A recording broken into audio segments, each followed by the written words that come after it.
Okay, now we start our dueling PEA part of the program. Bill Fisher is going to come up and walk you through another favorite of mine, the Romero project in the Dominican Republic. They have, of course, also just brought out a very strong PEA. And I would remind people, which Bill may not, that he and Julio, who's the president, developed, financed, and brought a mine into production in the Dominican Republic. It's a base metal operation taken over by an Aussie group. It's a highly successful, very profitable mine.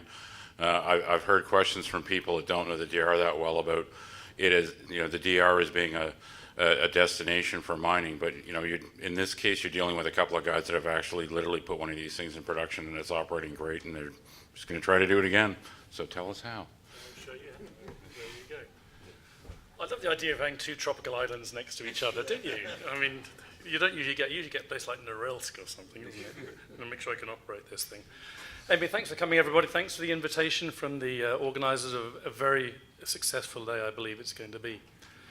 GoldQuest. GlobeStar was the mine we built before, but GoldQuest in the Dominican Republic, we've just a new PEA. The last one we had was a low return, which was more for a bull market PEA. This is more of a bear market PEA. This shows a scalable deposit. This is very, very scalable, and we're very pleased with where we've come up. This means we can get to production cheaply. We can get to the high-grade core of the deposit, and you can buy this company for $6 an ounce approximately, and I'll show you how the quality of a lot of these ounces. 2/3 of our ounces are in the indicated category, which means as we move towards the feasibility, we don't have to do much more drilling. In fact, my pre-feasibility study, which started today, is 5 drill holes, and that's it to get me to production, to get me to permitting. We have a clear development path. The PFS is going to cost $2 million, maybe 2 to 3, and we've got lots of upside potential. There's the drill core of the good stuff. It's very silica flooded with the sulfides that go with it, with the best drill hole ever drilled in the Caribbean Basin here, 235 meters of 8 grams gold and 1.4% copper. This is off the scale, and by the way, that's true width.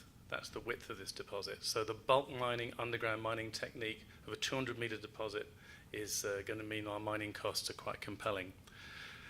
All-in sustaining costs, $572 an ounce. That's all-in sustaining costs. That's everything, including closure plan, everything like that. This is very, very low compared to pretty much everyone. The average mining cost in the industry at the moment is something in the region of $1,100 of all-in sustaining cost. Payback 2.7 years. It's in the Caribbean, in the Dominican Republic, where we are. The Romero project is over to the west of the country, towards the Haitian border. Cerro de Maimon, next to Pueblo Viejo, a 30 million ounce resource, is the mine that Julio and I built on time and under budget in 2008. So we know we can build these things. That was a copper concentrate mine from a greenfield site, and that's exactly what Romero is, although Romero will be bigger and a lot more richer. We're near San Juan, which is 150,000 people, so we won't have to build mine camps or anything like that. There's the resource. We're up in the mountains, about 1,000 meters. There is potential for hydroelectric, which we've reviewed, which would drop our operating cost of electricity from 15 cents a kilowatt hour, which we buy from the government hydroelectric plant downstream, to 1.5 cents. That is not in this plan. The Romero South is a deposit. This is not in the plan. These are sitting there as upside potential for the district. What we're trying to do is to focus, get ourselves to production as cheaply as we can with a small high-grade operation, and then to pick up the upside as the market turns. There's a better slide of the infrastructure. You can see it's a decline underground mine. The top of those declines actually come to surface there. 2,500 ton a day. The previous study was 3,900. Ramp access only, single copper concentrate. Keep it simple as possible. All the gold goes into the copper con. About 70% by value is gold, although it will go to smelters. It's a copper concentrate. We're focusing on the high-grade core. We're looking at 7.7 million ton mining plan out of a total resource of 29 million. So we can go for the rich stuff, and the other stuff stays available for when we need to get there. Bulk long hole stoping. The stopes actually will be approximately in area the size of this room. about 8 to 10 meters wide. They'll be 40 meters long, but also 20 meters high, 60 feet high. So your cost per ton are very, very low. We're basing this on the costs of the Young-Davidson mine in Ontario and the Pativara mine in Finland that are both exactly the same mining technique. And these are things saying how wonderful Julio and I are about having built a mine, how we're about to build the next one. But I think also as well, from my own point of view, that this is a brand new discovery. We discovered this ourselves in 2012. I was also chairman of Aurelian, which was very successfully discovered in the mid-2000s, which we sold to Kinross for 1.2 billion as well. So, and also discovered a mine in Brazil, which is now being developed by Voter and team. Julio is a mining engineer, geologist, Dominican national. His great-granddad was the president of the country, so we have connections. And the last mine we bought out from the social point of view, we had to buy out 55 farms. Just think about that, how much effort that must have taken to successfully buy out 55 farmers. We only need to buy out 12 in this case, so it's not too bad, and they all work for us anyway. Here's the production profile. The gold is gold and the red is, the blue is the copper. You see we get very quickly up to around 150,000 ounce level. And we want to, and this is the mine plan, this is the high grade core of this thing, get into production. We're just hitting our stride and the thing's paid back in the 2.7 years. What we want to do in about year 4 is to do a small expansion and try and hold ourselves at the 150,000 ounce level. And also we may put the second circuit in to increase the recoveries somewhat. But we can do that in year 4, not in year -2 where we are sitting right now. So we can scale the mine, and don't forget there's 66% of the resource is still sitting out there unmined, which is only a 34% contemplation. So all that upside is sitting around the infrastructure. There's the upfront capex, 143 million US to get this thing to production. And there's about 90 million of sustaining capital over life of mine, which is many of the declines, because we're mining from the top, get into the top of the ore body and decline our way all the way down. So it's for what we're trying to do, it's quite a low capex. The margin, now this is a nice thing about low all-in sustaining costs. 572, the very low mining costs we have here per ton are due to the bulk mining technique. This is slightly lower than the Young-Davidson cost, slightly higher than Pativara in Finland, where labor cost is, you imagine, is expensive, when all the development is in the sustaining and closure costs in there. So, our costs are very, very low per ton. So these are well defendable. If you take the copper to pay for some of the costs on a sort of byproduct basis, the all-in sustaining cost is sub 300. But I'd rather use the copper on the credit side. But anyway, 572 is pretty good when you're getting there. It works at 900 gold, still 20% IRR. The line at the top is the rates of return. So at 900 gold, your 22% rate of return after tax. So basically, if the gold price goes down, we'll be one of the last to fall off the table.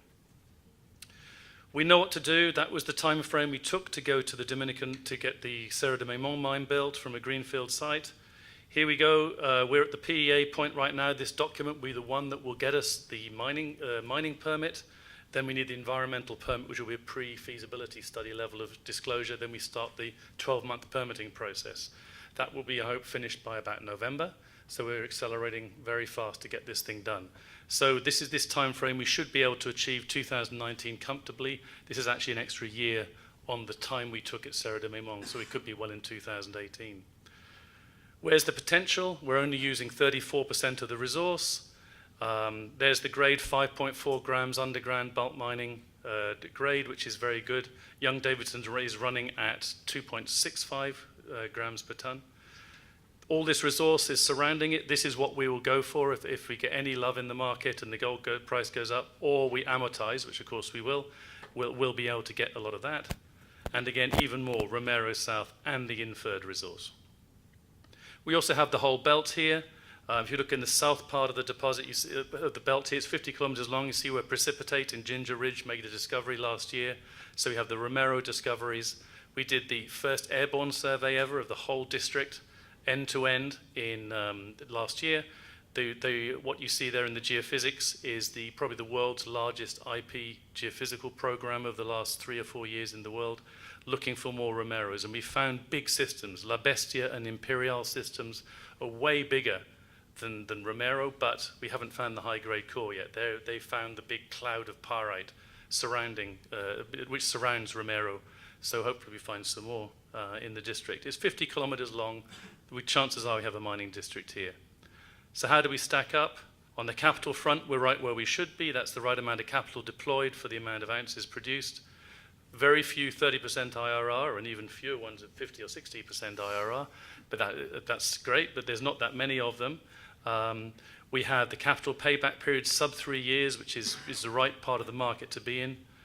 But we haven't really been given the love in the market yet. We're getting for the PNAV of the project, we're about 0.07, where the peer group here is sitting about 0.31 for the developers crowd. So we believe that we should be able to, as we demonstrate the project and move to pre-fees, we should be able to re-rate ourselves into the middle of this market. So there we go, compelling economics, fully scalable deposit, really important to be scalable. As you said, with stoping, you can be scalable as much as you like. We know what we have to do, clear development path with the pre-feasibility study will cost me around $2 to $3 million, not 30 million, $3 million. And the feasibility we should be able to do for $4 million, and I'll do that and raise some money and go and buy the land so we'll be fully permitted maybe a year after the pre-fees. And lots of upside. I think I've shown you that. In the mine itself, 66% of the resources sitting there as upside, and then the whole 50-kilometer Terreo formation. There wasn't a Terreo formation until we made the discovery, so there is now. People are really starting to pay attention. So thank you very much, and see you outside. We're all around.